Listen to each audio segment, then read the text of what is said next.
It was at RIT where I first started using the chainsaw, and John Brooks was a teacher for 3 months, so I had a very good teacher, and I took to it right away. The schooling at RIT gave me a broad background in furniture making. The program was woodwork and furniture design, and hit all the basics of woodworking and constructed furniture so that I could basically build just about anything. Initially I did a mix of constructed and carved pieces, but the carving was what I most enjoyed and I gravitated towards that. I have a very small group of tools that I use. I use the chainsaw, I use some power planes, some grinders, no large machines. Even when I had all the machines, they were mostly sitting around. I was using them as tables more than anything else. A lot of the pieces, the chainsaw is the only tool that I use on them. I have about 4 saws that I use most commonly. The largest one I have a 3-foot bar on. Then I have a fairly large saw that I have a 28-inch bar on. And then I step down to the saw that I use most commonly. And then I have 1 or 2 smaller saws that I can use for details. When I first started working with them, they were a little bit intimidating with the blade open in front of you. After years of working with them at this point, they're very second nature, and I'm very comfortable, and I enjoy the process a lot. It's a visceral sensation, you know, with the little motor going, and I like it. I do a lot of vessels. All of them are sculpture. Then I also do a whole range of furniture. And I've been doing both the sculpture and the furniture for over 35 years now. I enjoy the variety of doing both the functional and the sculptural pieces. My approach is the same for both of them. I'm usually working by myself, so that, you know, as quickly as I can, I put things on dollies.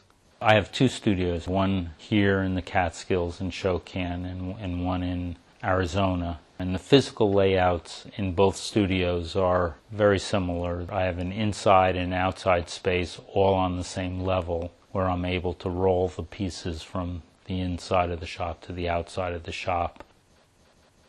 Some of the pieces I'm leaving a lot of surfaces with chainsaw and textures on them, so that sometimes as the piece progresses, I have to start being more careful with the surfaces, rolling them onto blankets or getting other people to help me pick them up and move them so that I don't disturb surfaces that I've already cleaned up. All the carving occurs outside because of the exhaust from the chainsaw. I do have an electric saw, but I don't love using it. I like the ability to control the speed of the saw, the RPMs, which you can't do with an electric saw. With the gas saw, it's a variable speed. It's also much more powerful.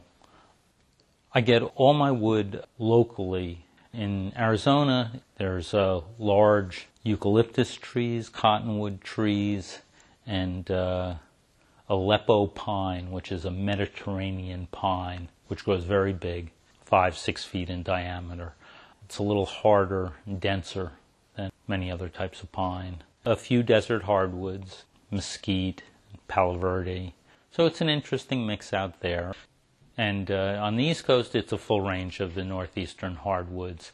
I get a lot of ash, maple, cherry. So I get it from tree services. In both locations, I use tree services. In the Catskills, there is a logging industry, so that I can get some of the pieces from loggers. Usually with loggers, it's pieces that are not prime lumber, pieces that either crotch sections or burls that they can't sell as lumber.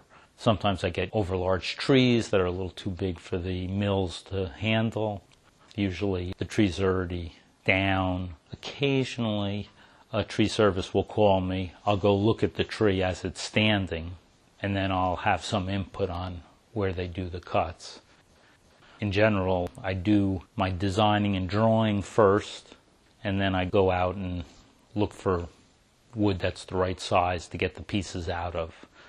Primarily, I'm looking for trees 3 feet in diameter and bigger, and they weigh tons. I think I would caution somebody a little bit before they took up the idea that they would carve with a chainsaw to produce furniture or sculpture.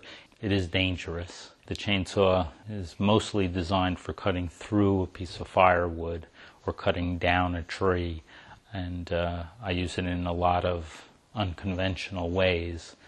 But that said, a lot of people do it, and it is fun, so that with a fair amount of caution, it's a great way to carve wood.